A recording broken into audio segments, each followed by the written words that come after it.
بسم الله الرحمن الرحيم. ولقد صرفنا في هذا القرآن ليذكروا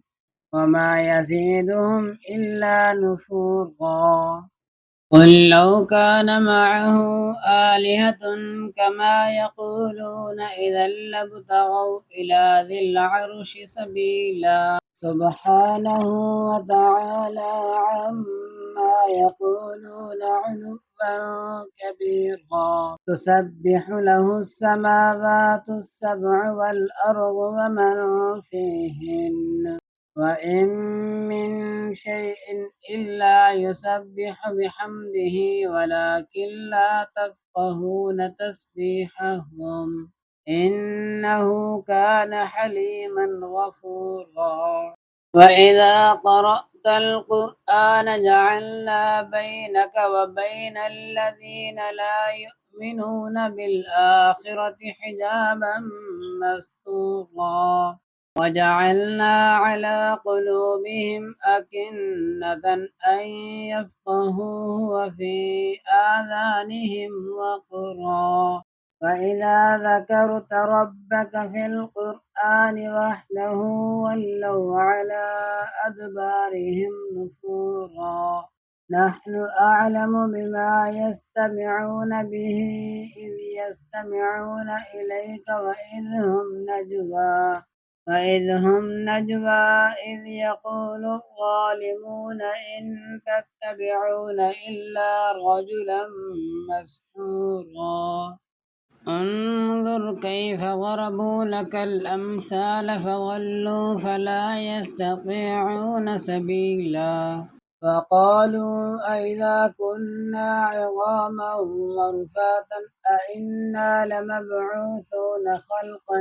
جديدا قل كونوا حجارة أو حديدا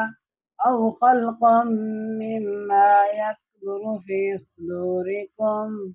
فسيقولون من يعيدنا قل الذي فطركم أول مرة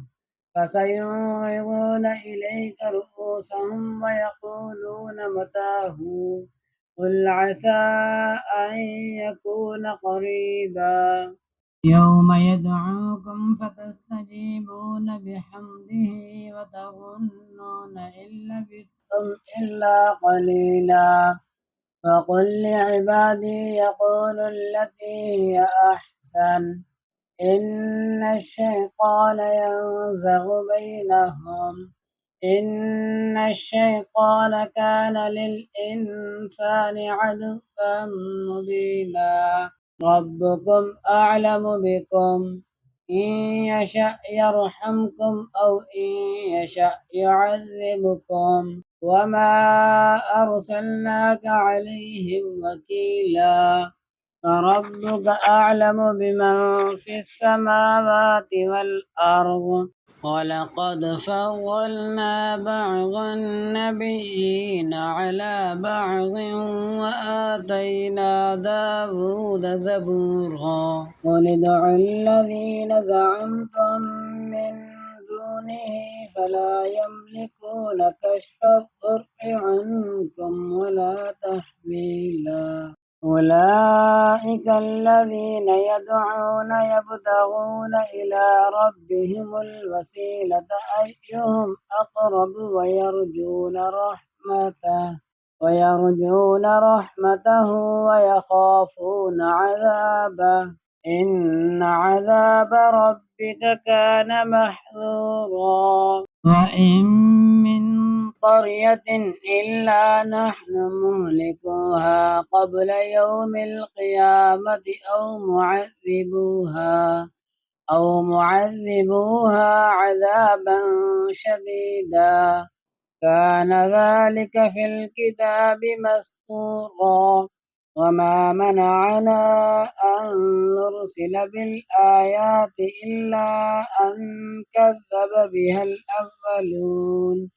فآتينا ثمود الناقة مبصرة فظلموا بها وما نرسل بالآيات إلا تخويفا فإذ قلنا لك إن ربك أحاط بالناس وما جعلنا الرؤيا التي أريناك إلا فتنة للناس والشجرة الملعونة في القرآن